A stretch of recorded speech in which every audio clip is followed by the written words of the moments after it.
just, here we go. All right, back to sharing screen with you. So just a little quick bit of background. We are on the theme of migratory birds, and when we talk about migratory birds in Asia, we cannot avoid talking about the East Asian Australasian flyway. You and I, many of us here in Asia, we are part of the East Asian Australasian flyway.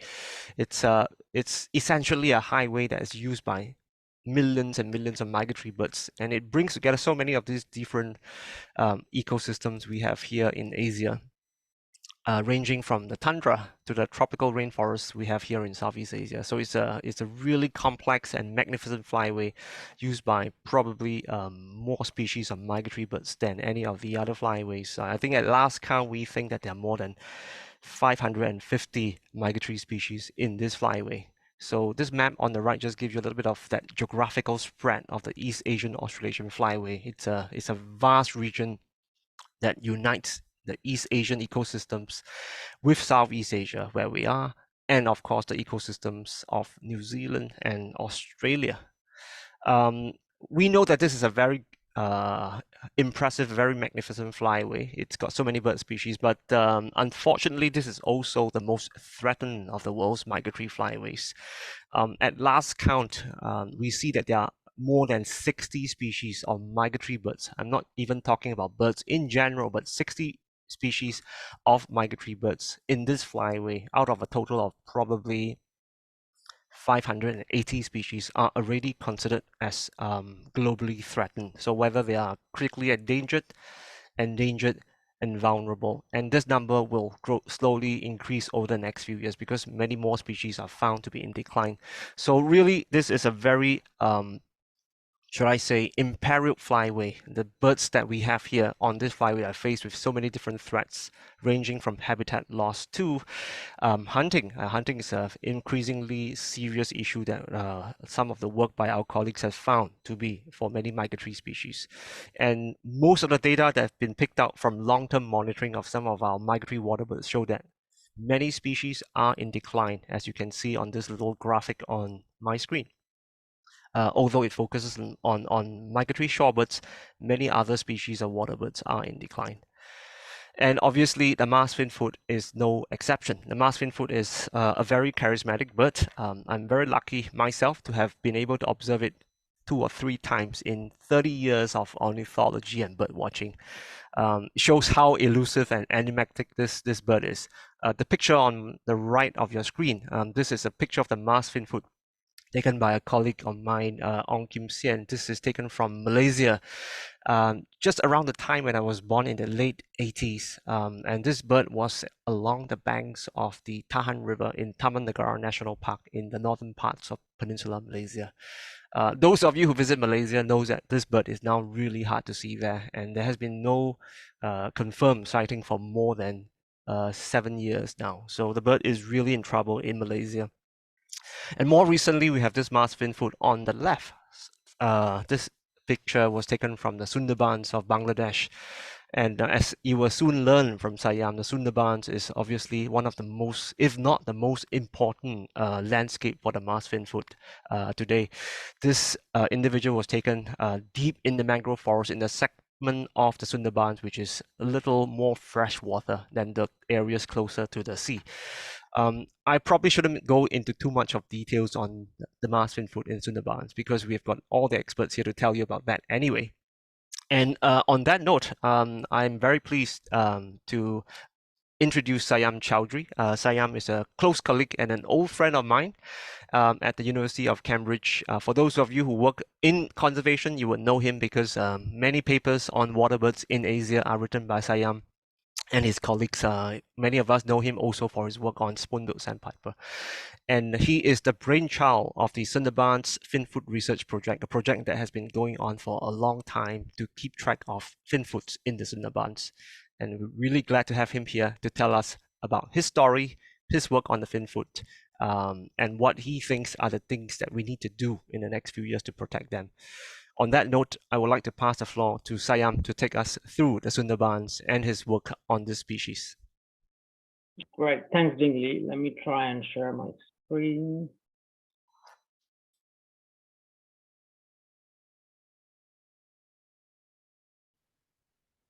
All right. Thanks, Ding Li. My name is Sayam Chaudhary, and I work as a PhD student at the University of Cambridge.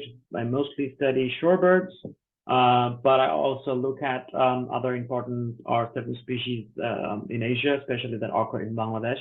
So today we will talk to you about the current status of the critically endangered masked finfoot and what we can do to mitigate the threats the bird is facing.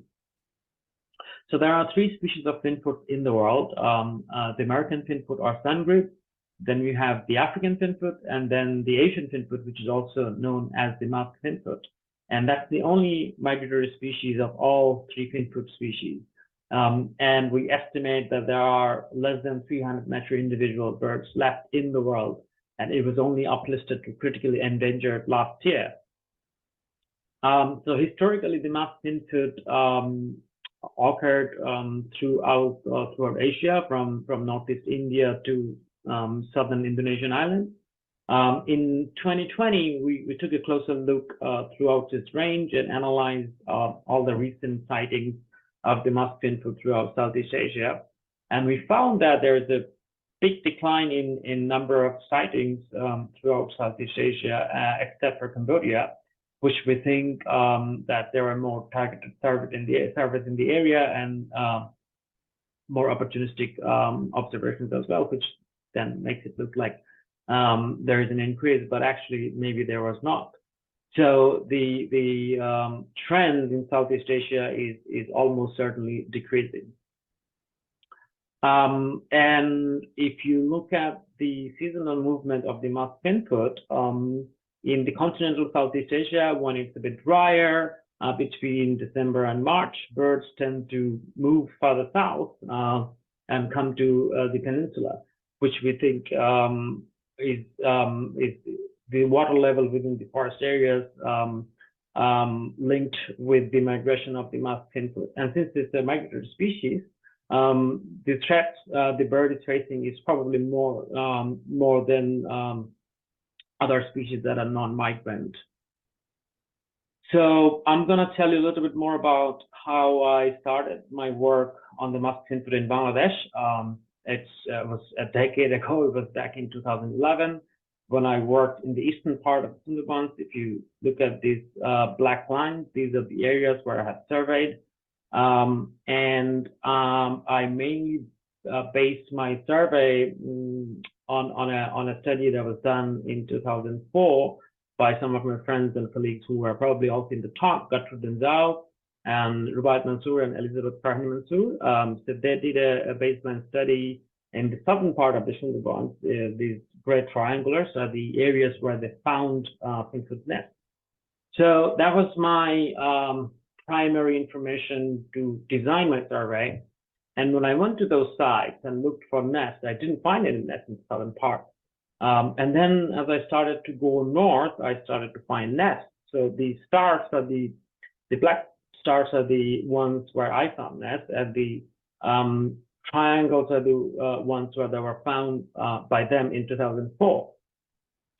So it was clear to me that something had happened in the southern part of the eastern Sundarbans, where we had more nests, but obviously we don't have those nets. We didn't have in 2011.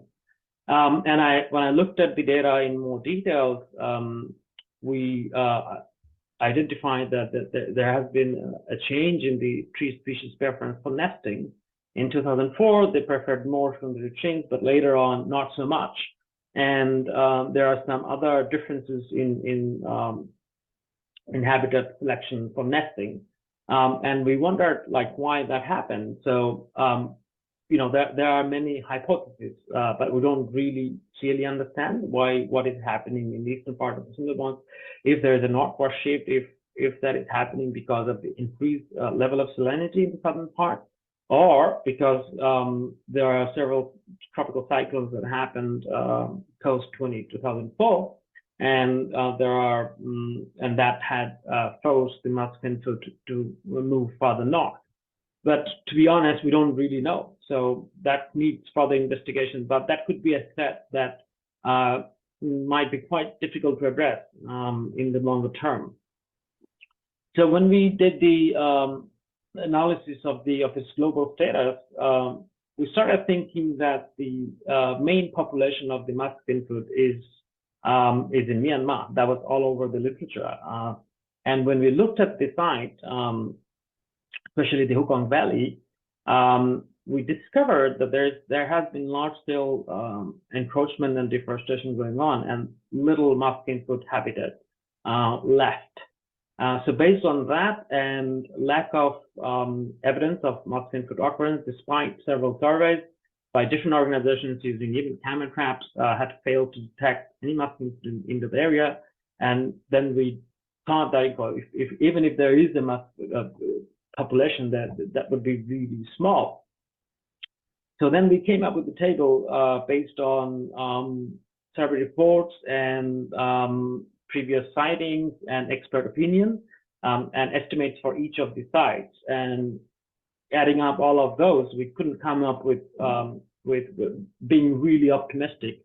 We couldn't come up with more than 300 measured individuals. And it really comes down to these 7 sites where we know that there's a small to big masked finfoot population, and on top of that, the Sundarbans of Bangladesh, which is the only known hotspot in the world.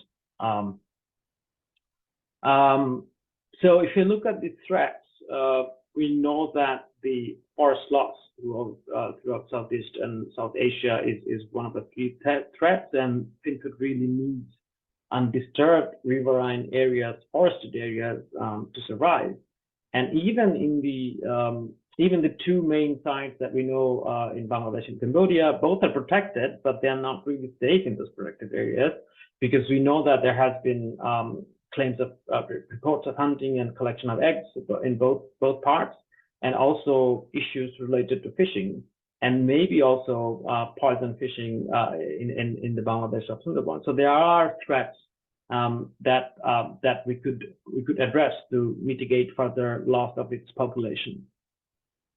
So if we look at the possible future conservation actions in different countries, and if I start with Bangladesh, I would say that we need to identify the hotspots, both for the breeding and non-breeding areas within the Sundarbans, because my study was done in like a decade ago, and it was only concentrating on a small part. So we need to explore the entire eastern part of the Sundarbans to really pinpoint the locations where we have masked finfoots breeding and wintering, creeks and areas.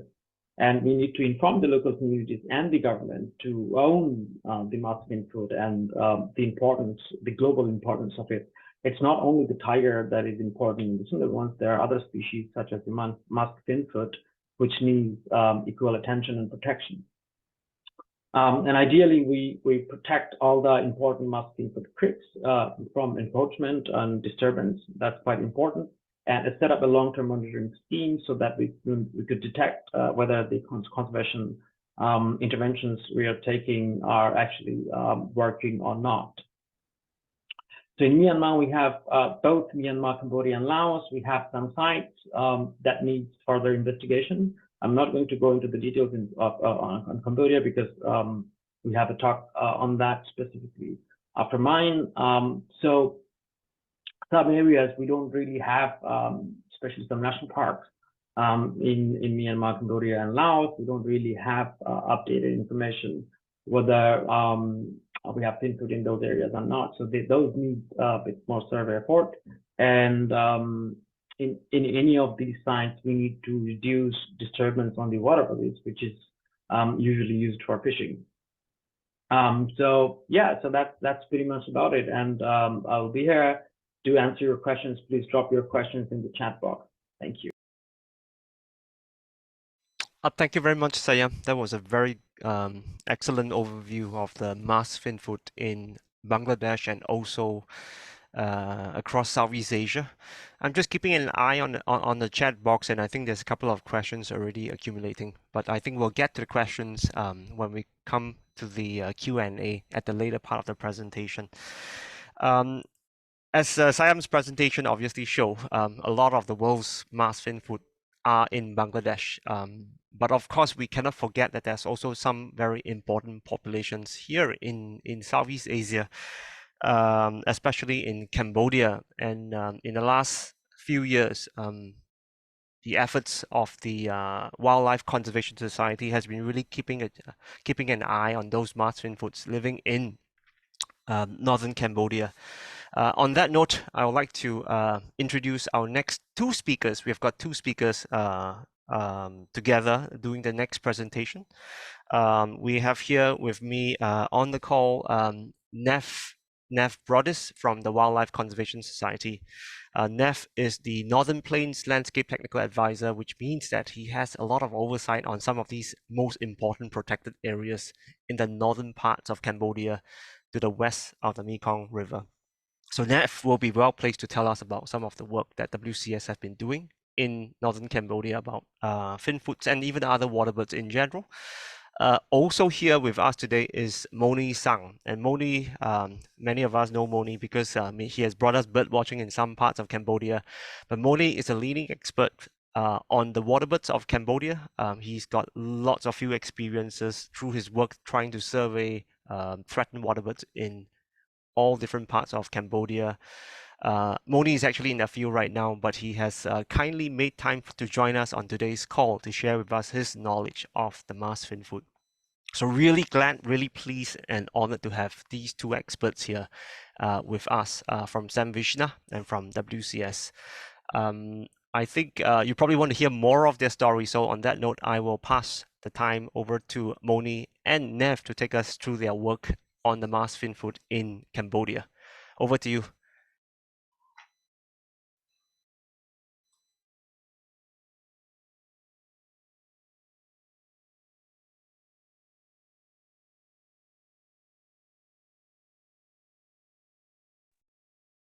Yeah, thank you very much, Ding Li. Can you hear me well, everyone? Loud and clear. Thank you.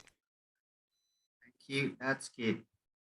Yeah, good evening, everyone. So I'm Moni from Samvisna Conservation Tour. So I have been working for the company almost 17 years now.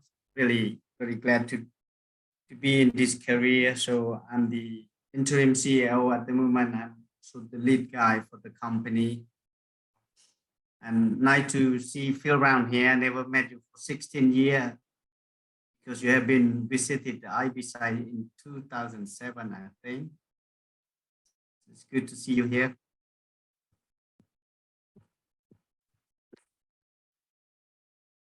So we would like to share some information about the status of the masked finfoot in Cambodia.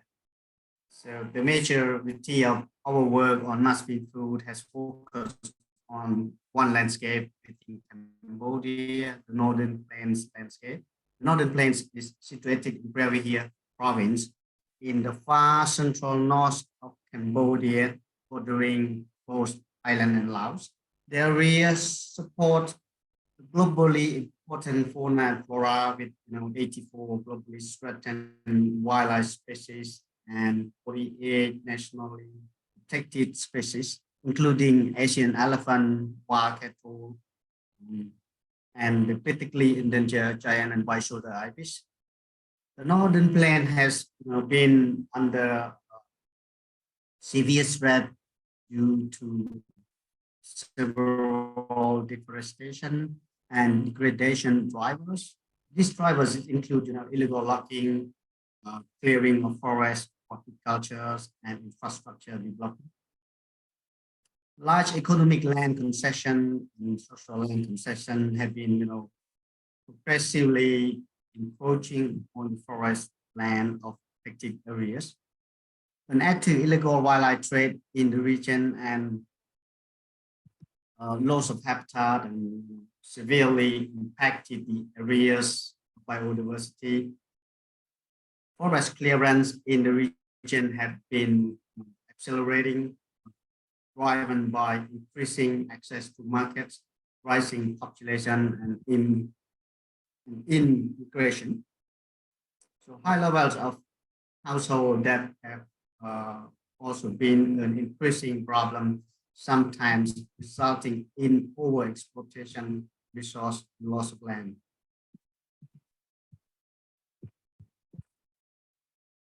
So there are 4 protected areas in the landscape, as you can see in the map here. So the largest one is Kulen Promte Wildlife Sanctuary.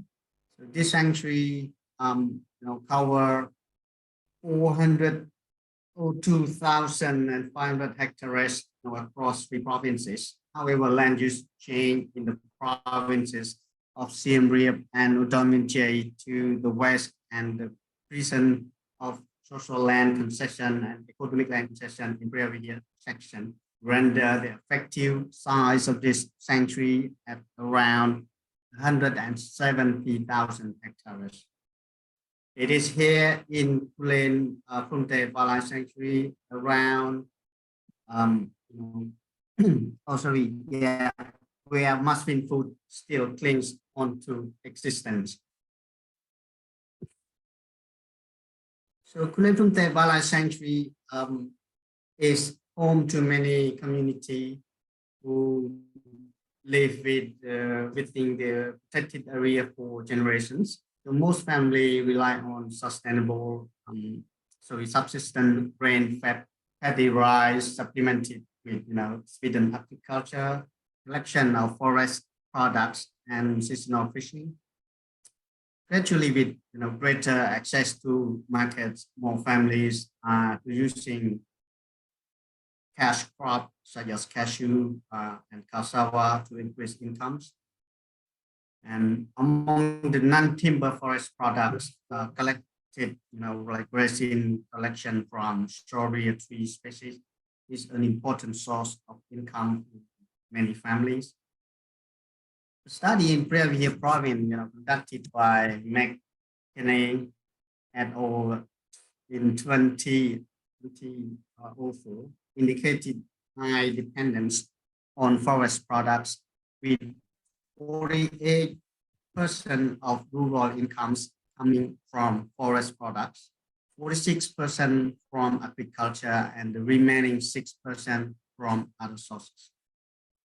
So some of the, 81% of farmers were involved in the non-timber forest product collection, like honey, wild potatoes, wild yams, bamboo shoots, and mushrooms. Among these edible non-timber forest products regularly collected.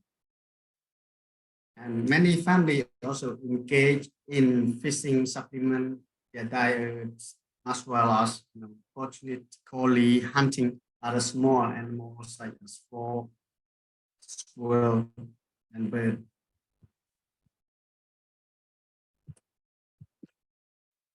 So we know that the Masked Finfoot is a sensitive, easily disturbed species. At one time, it probably bred in forested waterways throughout lowland Cambodia. These are occasionally recorded outside of this area, during the non-breeding season, which presumably relate to dispersing birds. During the breeding seasons, Masked Finfoot is extremely sensitive to disturbance and cannot tolerate clearance of riparian vegetation. So nesting birds are easily trapped when incubating the eggs, and they are vulnerable to accidental, capture in the fishing gear, because almost all lowland waterways are extensively used by people. The Masked Finfoot has almost certainly disappeared from much of Cambodia. General protected area management activity have proved insufficient to prevent the loss of Masked Finfoot throughout its global range, owing it to sensitively to deny activity such as fishing that are normally tolerated by protected area management authority.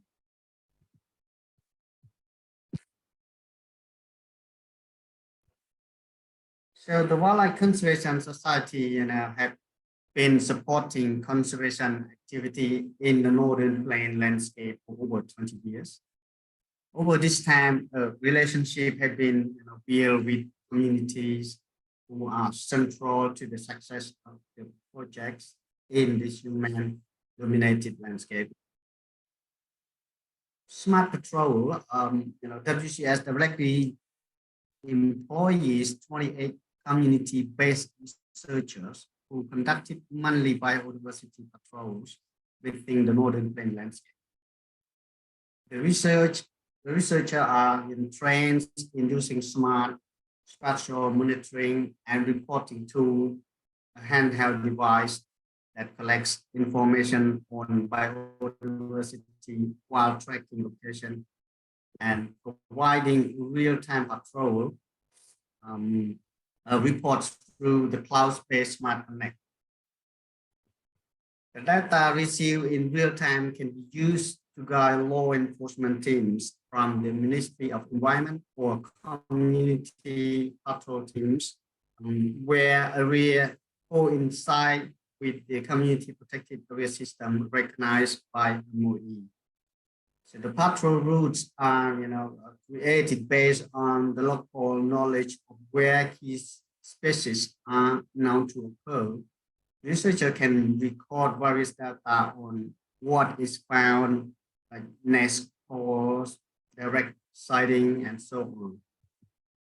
So the smart database is also populated by MOE rangers who use a similar configurable model. Then the result is the catalog of data points for a range of species in the northern plain. Masked Finfoot expeditions. So each year, some national conservation tour company combine forces with WCS to conduct the Masked Finfoot expeditions. So this differ from biodiversity patrols in that the now current range of the Masked Finfoot is extensively surveyed by multiple teams, experienced guides, and researchers. So dividing into small groups, the team will use boats, food, patrol to survey the waterways and tributaries of two of the major river systems known to be frequented by the Masked Finfoot. Nest guarding. So Masked Finfoot typically build its nest on a branch of tree that overhangs the water by 1.5 up to 5 meters tall. The incubation period Masked Finfoot is remarkably short, only 2 or 3 weeks, and the chicks leave the nest as soon as they hatch, which are likely to be adaptations to breed in, the environments where rapid changes in water level. Because of this foraging and nesting requirement, Masked Finfoot breed only in area where there is abundant vegetation that overhangs water. So both smart patrols and Masked Finfoot expedition will seek out suitable locations that fit this description. When a nest is found, the decision is made, whether to protect or monitor this nest based on the circumstances of it being found.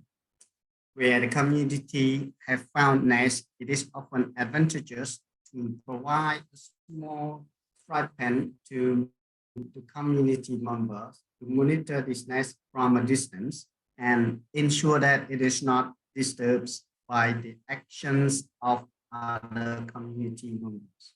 Community members are trained on protection techniques and will receive both daily allowance and bonus upon successful fledging of the nest.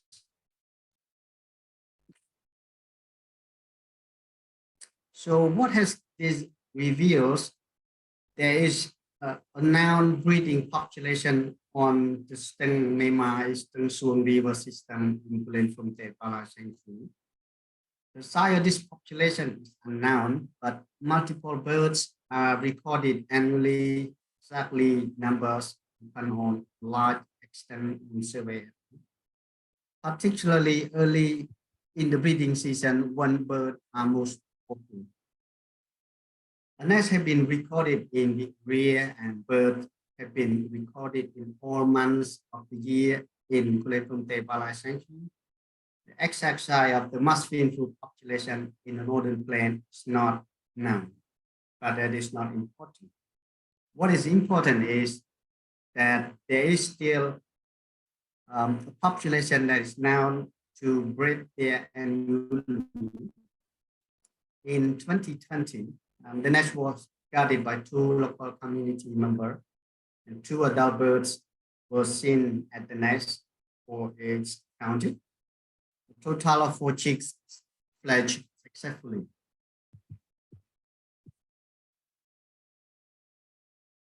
And this map is show the challenges that we face given this highly sensitive species and the growing human population. So the sign here are all observations post-flood dating from 2018 to 2022. The lighter colors, older the sign. Two nests are shown as green diamonds.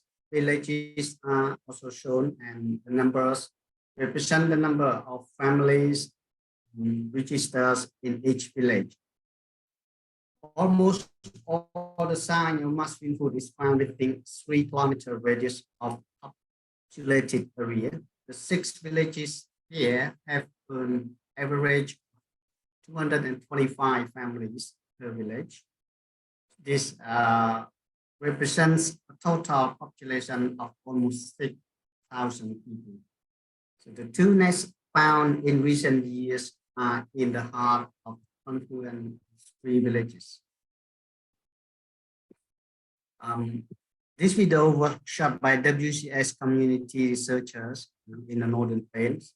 The video have sound and the call of the Masked Finfoot can be heard. The bird perhaps see or hears the researcher and takes flight. So now, can you play the video, please?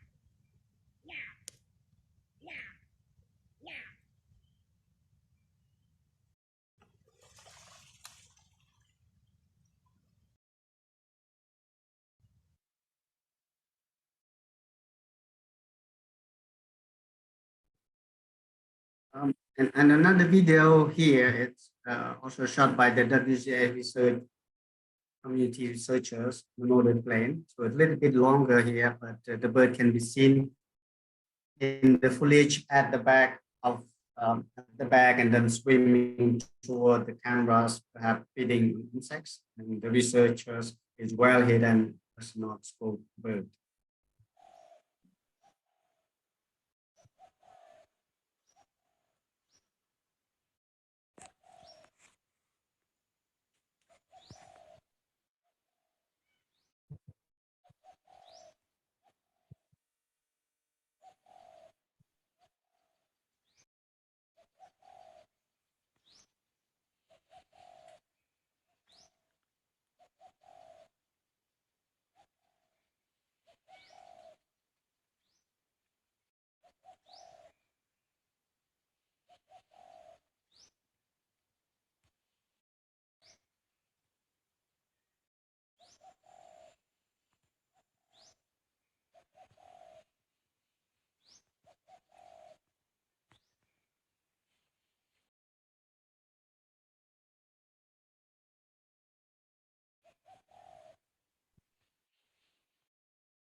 Thank you, Nan.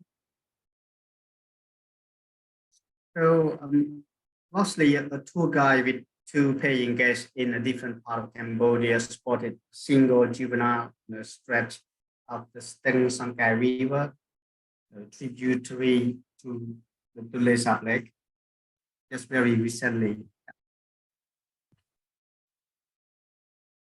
So the conservation plan for the Masked Finfoot roughly follow four main objectives.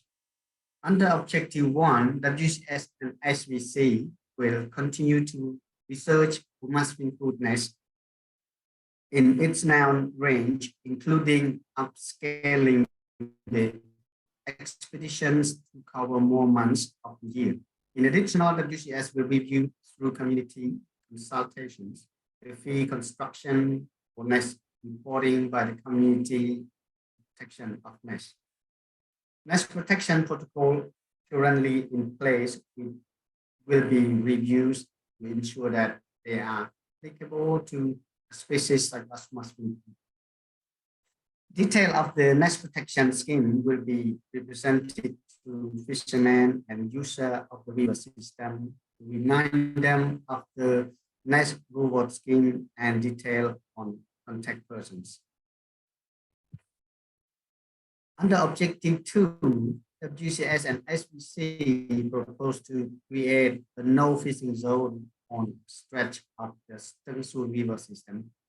With all fishing observed on this river system being passive, it is essential that fishing is prevented year-round on at least one significant portion where the Masked Finfoot is now to nest.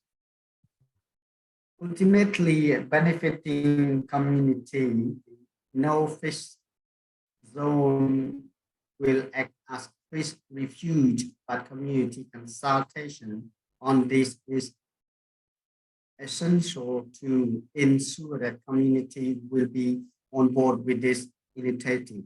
This will be coupled with the support for community to develop small-scale aquaculture ponds within the village to supplement their diet and provide for alternative income. Additionally, alternative livelihoods through programs such as the ibis rice scheme will be explored for the 6 villages closest to the Masked Finfoot habitat.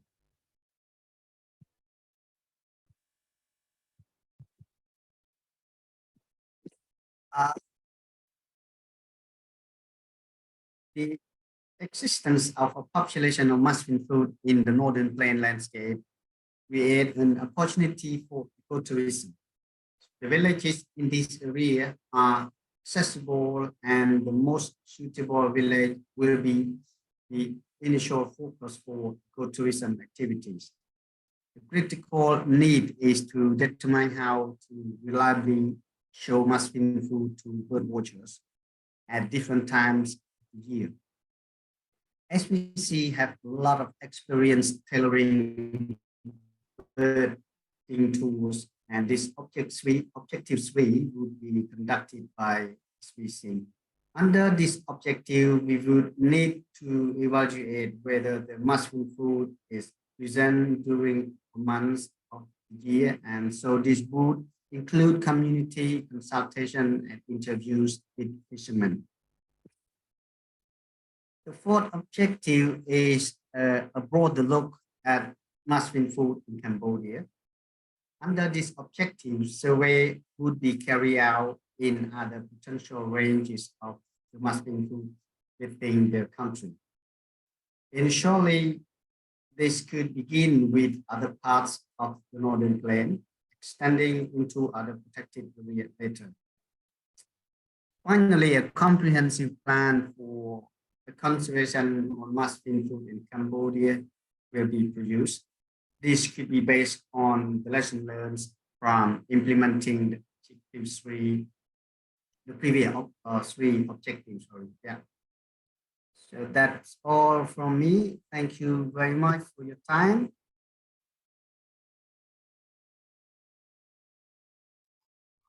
Thank you very much, Moni. That was a great presentation.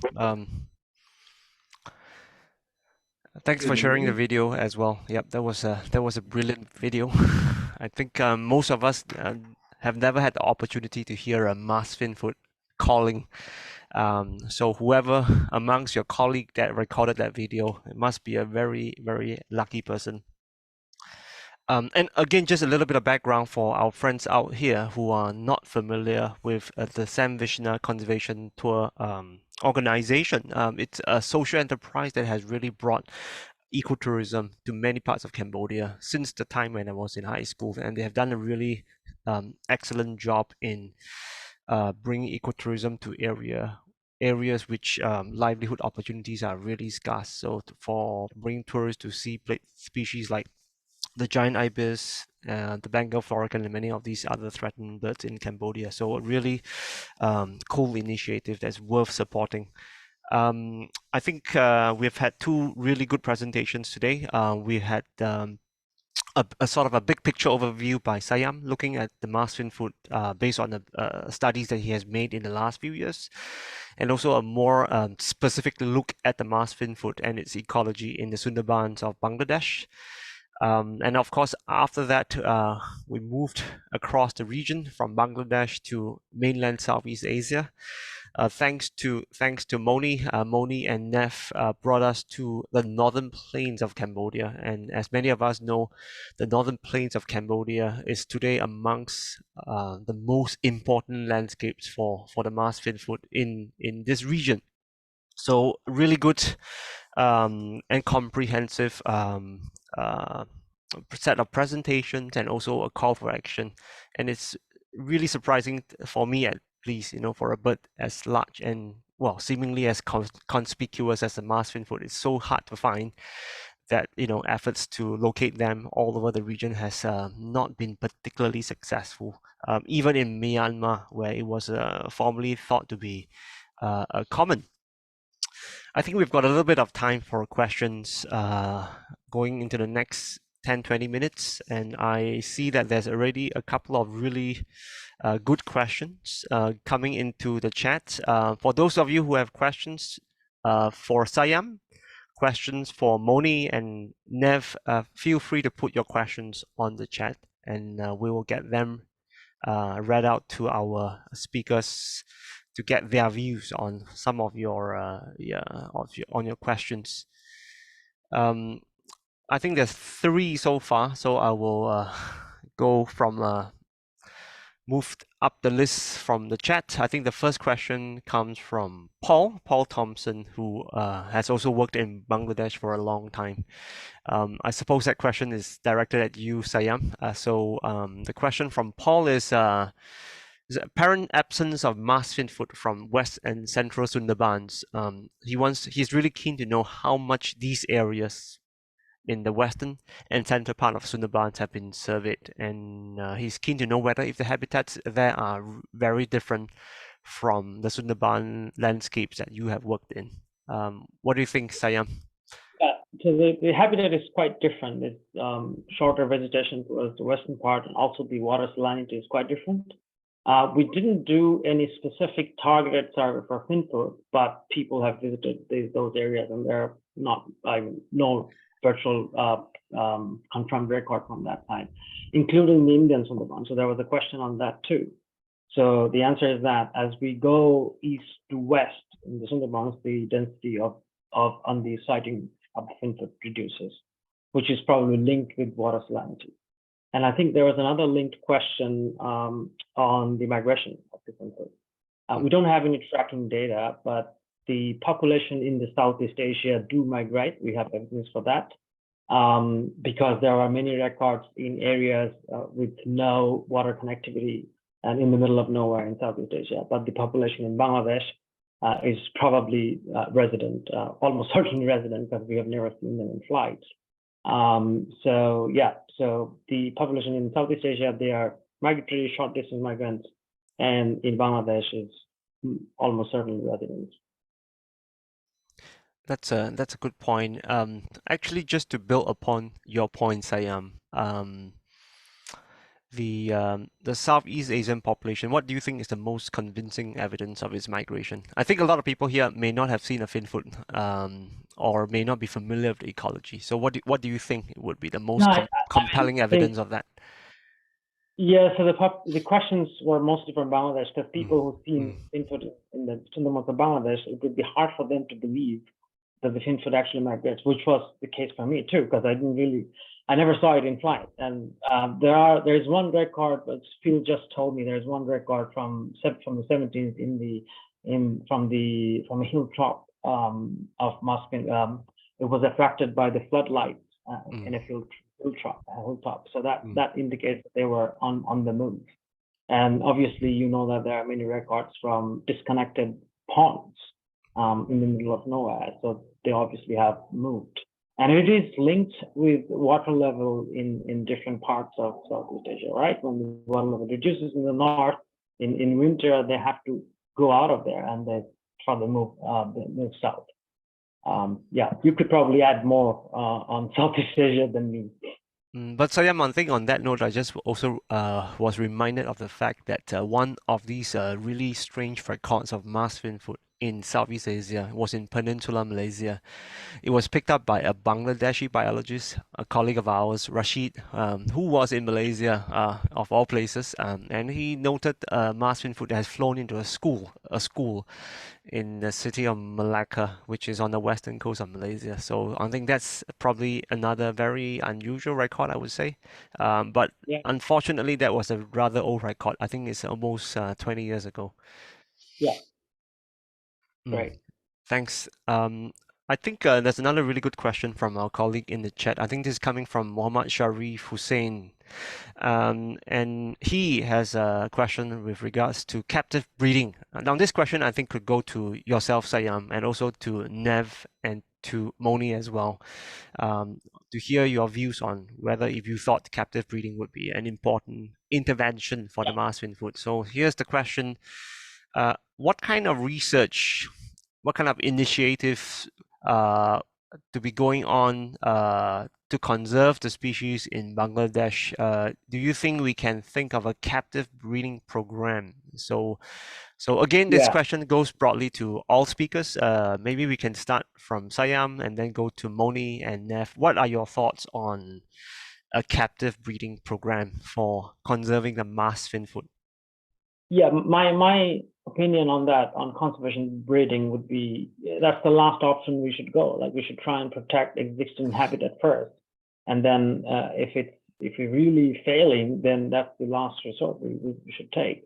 And even if you want to do captive breeding or conservation breeding or even head starting, we don't have enough information on the biology of the masked finfoot to really carry it on.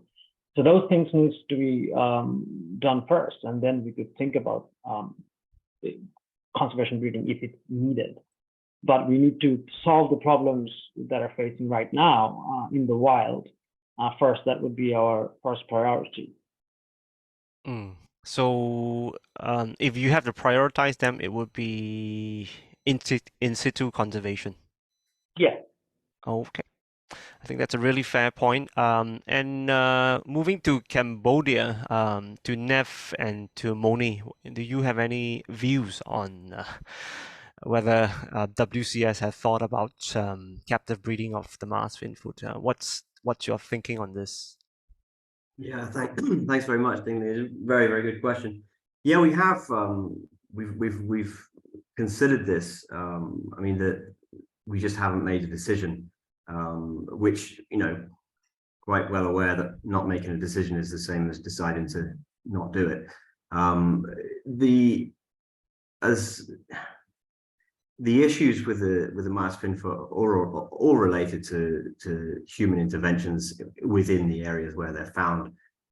If there was a possibility to take eggs and raise in captivity, you know, we would still lose those natural habitats, which we really need to conserve. So for us, it's more about conserving those natural habitats than it is about you know, the individual birds themselves. If we were to start finding regular nests, you know, every year, and every year nests were successful, I think we could have that conversation again, and really kind of look at whether that was a possibility to take eggs and head start these birds. But the issue that we're seeing is that the habitat that the Masked Finfoot prefers is rapidly declining. And these are the interventions that we need to do in order to halt that decline in habitat. The birds themselves are definitely not going to come back if we don't do something about the habitat destruction. If we do something about the habitat destruction, there's a likelihood that they could come back. A lot of the data that we've shown in our presentation is it's dependent on survey effort. So in years when you see high numbers of calls and high numbers of sounds, that's directly related to the surveys that have taken place that year. It's a heightened number of surveys, so it's a heightened number of calls heard. There are also other areas of Cambodia which we haven't surveyed, which would possibly also hold populations of Masked Finfoot in the Pre Long extended landscape over to the east and down to the south towards Kampong Thom. There's no reason really why those habitats can't also support Masked Finfoots, but these areas are very, very seldom surveyed, and very seldom surveyed for a species such as the Masked Finfoot, which is not the easiest species to find. So for our plan, it's definitely there on the back burner, but it's not a priority for the same reasons we just mentioned. So, thanks. Thanks, Nev. I think that's a really good point that you've made. And I actually, on the note of Cambodia, I would like to also probably share a question as well. Again, this pertains to the Cambodian population, and this question comes from myself. While Moni was presenting, I think there's a lot of documentation of the Finfoot in the northern plains and around the Tonle Sap basin. We'll be keen to hear your views on what you think are the what is the importance of the eastern plains, so that whole chunk of lowlands east of the Mekong River in Cambodia, and also the cardamoms. There's a couple of rivers floating out of the cardamoms that seem like they could support Finfoots as well. We'll be keen to hear your views and Moni's views on what would be the importance of these landscapes that don't get all the attention. Nev and Moni? Yeah, hi again. So the eastern plains, yeah, I mean, the last record from the eastern plains is going back 2007. So it's likely that we're not looking at huge numbers, if any there. In the Cardamom Mountains, again, some good habitat there. There was a pair that was seen in Assam, which was early 2013, so still 10 years ago. But up to around 2010, there were frequent records from the Orang Valley, which is in the southern part of the Cardamom Mountains, but only for half of the year. Yeah, the Masked Finfoot in the Tonle Sap, it has been recorded throughout the year, and we've seen it. The guides report have seen it just a few months ago, but the areas that we haven't surveyed, I think, are more interesting. The Pre-Long extended landscape is a possibility of finding some Masked Finfoots there. So there are sort of sporadic sort of things that crop up around the country, and I think going back to that point, that it's heavily based on survey effort. If you're not out looking for a Masked Finfoot, you're not likely to just stumble across one. We've tried camera trapping them with very, very, very little success. I think we got one photo. So yeah, I think it's important to, certainly for Cambodia as on a national level, to just get out and survey, to do proper Masked Finfoot surveys. The expeditions that we do in the Northern Plains is just one part, and to repeat those in other parts around the country. I think that's one of the important things. So it seems like a species that if you don't look for them, you're probably unlikely to find them. They're so elusive, very cryptic, and could just be there all this while and nobody are looking at them. Thanks for that really comprehensive overview. I think we've got a really clear picture now of the Masked Finfoot's distribution and status in the Cambodian plains, and it seems that the ecology of the species is probably a bit more complex than we think it is, because as Sayam mentions, the Bangladeshi population in the Sundarbans is not migrating because you can find them all year round. But it seems like that at least for the Cambodian population, some of these are moving long distance, possibly, but those that you mentioned in the Tonle Sap Basin, they could also be lingering in those rivers and channels through the dry season. So that's really interesting and unusual because it seems to have multiple migration strategies in its ecology. I see that there's a couple of questions in the chat as well, and I just thought it would be good for me to read them out. I think the first came from Samuel Mosanin from Bangladesh. He made a comment about records about fishermen taking finfoot eggs from the nests and putting it with domestic chicken. And that, of course, brings the point of fishermen collecting eggs of finfoot and other waterbirds in the Sundarbans. Maybe I'll repackage this into a question and throw it to Siam. Siam, what would be your views on how much egg collection is a threat to a species like the Masked Finfoot? What's your thought on this? Yeah, back in 2011, when I was doing the survey, I interviewed local fishermen, and many of them have collected eggs from the nest. So it was a threat, and I think it still is. And we need to address that as soon as we can. And it is probably happening in elsewhere too, because it's easy food for local people. And Samuel's comment was relevant to what I was indicating earlier, that we don't really have enough information on the biology and ecology of the finfoot to raise a captive population. And there is no single bird in captivity anywhere in the world. So we need to understand, know more about their ecology and biology before you even think about raising them in captivity. Yeah. I also, like, before I go, I would like to request everyone to start talking about Masked Finfoot to their friends and colleagues, because it's not been in the radar of conservationists for a long time, and it is already probably quite late. But as more you talk about it, more people will listen, and then governments will likely to take action. So please do spread the word.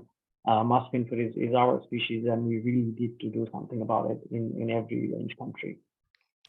Sayam, I don't want to let you jump off so quickly because I have one more question for you before going on to one or two final questions. We all know, many of us on this call, we all know that you are also the expert on spoon-billed sandpipers, which is another equally threatened species. It's a CR species like the finfoot. Now you deal with two of these most threatened waterbirds in Asia. If you put them together side by side in terms of the peril of them slipping into extinction, which one is in greater trouble based on what you know of their biology and your big picture understanding of their status in other countries? Well, let's look at it this way, rather than making it too complex. There are a lot of people talking about spoon-billed sandpiper, a lot of projects in different countries. A lot of money was spent on spoon-billed sandpiper, and still we're focusing on that. But look at input; it's like only few of us are talking about it, and they hold the same global status. And probably Masked Finfoot population is less than spoon-billed sandpiper population. So there, yeah. That's a very nice comparison there. Looking at the amounts of investment at the species level, I think it's quite obvious, as you pointed out, that spoonies are getting probably a few magnitudes more investments or conservation attention than finfoot. So at this rate, it may well be that the finfoot is even in greater trouble than the spoonies. I'm mindful that we have moved back and forth quite a bit between Bangladesh and Cambodia, but we cannot forget that finfoots are also found in surrounding countries in Indochina. We cannot forget that there has been records of finfoots until fairly recent times. Well, at least recent to the point in the last 10 to 12 years in Thailand and even in Vietnam and Cambodia. I'm mindful that we don't have experts from Laos here, but I am aware that Phil Round, my colleague Phil Round from Mahidol University is in the room. And Phil, I know from your work that you've done some really interesting surveys in the southern parts of Laos during your work there on waterbirds. Phil, if you're hearing me, would you like to share a little bit about your take on the status, the potential status of the masked finfoot in Laos or perhaps even Vietnam? Thanks, Ding Li. Yeah, well, I don't really know enough about the current status of habitats in Laos because it's now, 25 years since I was there working in Dong Can Tung. And I was doing a survey of Dong Can Tung, which at that time was scheduled to be incorporated into the protected area system in Laos. It had a lot of large water birds, including still giant ibis and Sarus crane. For whatever reason, I don't think it's been incorporated into as a protected area yet, which is a tragedy, I think. And I think there was a lot of encroachment into the area. But one thing that really sticks in my mind was that with my Lao counterparts, we were doing a boat trip along the Se Lampao River, which is actually the boundary between extreme southern Laos and northern Cambodia. We were there in February on the covering this waterway, and we saw a number of large water birds, including woolly-necked storks and other things. But we didn't see finfoot. And then going back in July, the same stretch of river when the water level was much higher, and of course the overhanging riparian vegetation was trailing into the water then, and we had I think we had 3 different finfoots as I recall, of which I saw 2. So that kind of provided me with a kind of an idea as to why the species needed to migrate, simply because the habitat was so much less suitable due to the huge drop in the water level during the dry season. But I would, based on what we've heard, I would somehow doubt the species is still there. And I sort of feel we've been somewhat remiss in Thailand in not actually doing more surveys of lowland areas where they remain here, looking specifically for finfoots.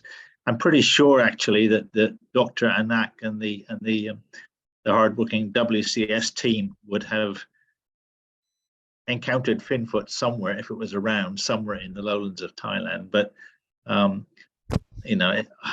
don't think any have been seen in the last. I think there's only really been about 2 or 3 records since the year 2000 in Thailand, and they were both clearly migrant birds. So, and I have visited some of the areas in southeastern Thailand where there were previous records on lowland waterways, and there doesn't really seem to be much habitat left there now. So it's not a very encouraging situation. But who knows? It's also true to say that we've been rather remiss, I think, in Thailand in not doing more boat surveys of mangroves. We had an extremely good boatman, Bang Dai, who was very good at finding finfoot on his local patch, and he unfortunately passed away, and there's nobody there to replace him. But also, from what I've seen of where we used to see finfoot in Krabi in the mangroves, there's so much more boat traffic there now that even if the birds were, or 1 or 2 birds were still around, it would be much harder to see them because of the much increased human disturbance.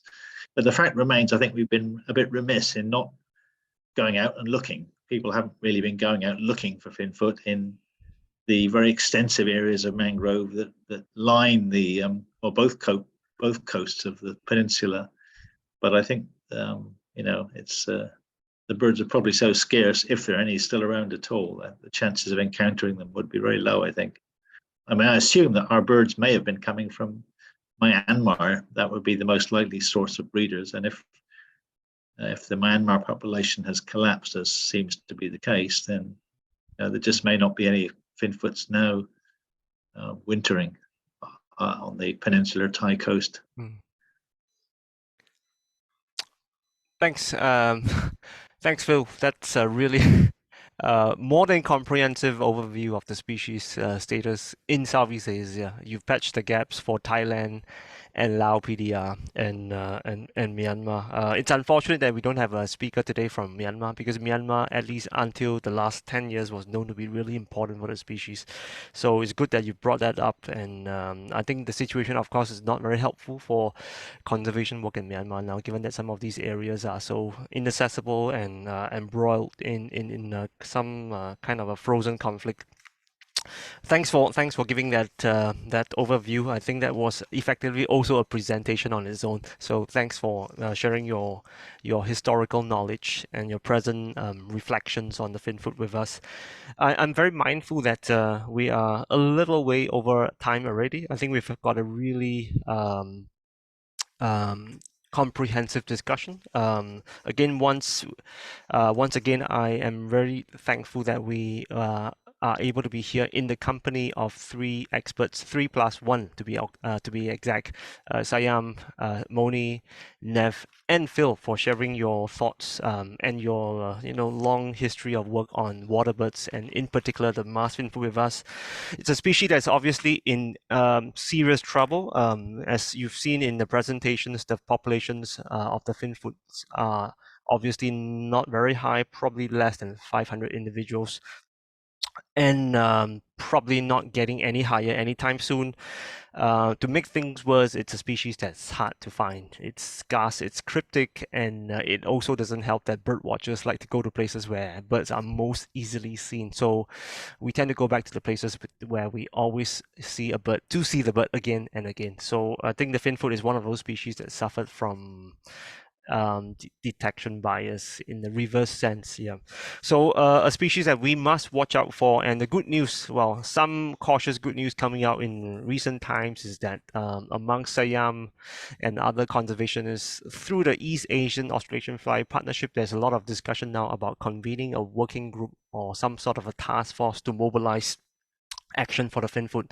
We are keeping our fingers crossed that this will come true in the next few months, if not within the next 1 year, so that we can bring together all the key experts to think about how we can best save this species for us then to move forward with some of the actions that was identified in the presentations of Nev, Moni, and Sayam. And I'm just giving I just want to once again thank all the audience here for making time to join us at this really late hour of the day to hear about this threatened waterbird. I hope you have learned a little bit more, and we would definitely benefit from your support on the masked finfoot going forward. So I think we can end here for sure.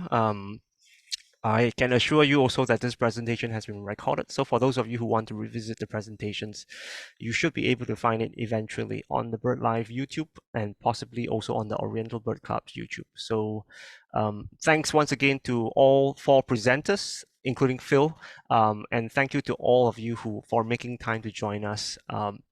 We will not close this webinar right away, because there will be people who want to say hi. So we will keep the Zoom on for another 10 minutes for people to make comments and say hi. And then I think that will be all for today. So thank you once again, and have a very good evening and good afternoon if you are in Europe and other parts of the world. Thank you very much.